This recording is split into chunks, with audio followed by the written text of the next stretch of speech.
Subota. Kako objasniti da umetnost nije protiv društva, ali da glupost svakako jeste? Da li je slučaj romana Dorote Dobrila Nenadića fabrikovan slučaj na leđima književnosti? Prećutkivanje je najbolja zabrana. Kada nešto zabranite, to izaziva radoznalost, to budi pažnju čitalaca. Najčitanije su zabranjene knjige.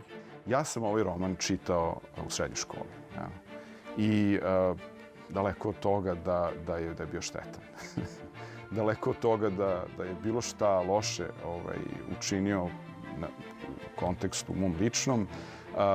I naprotiv, mislim da je otvorio moj pogled na jednu istorijsku stvarnost koja je prošla. Ljudi nemaju svest ili dovoljnu svest o razlici, suptilnoj razlici između erotskog i između pornografskog. To je sitan simptom hronične bolesti koja postaje sve teža.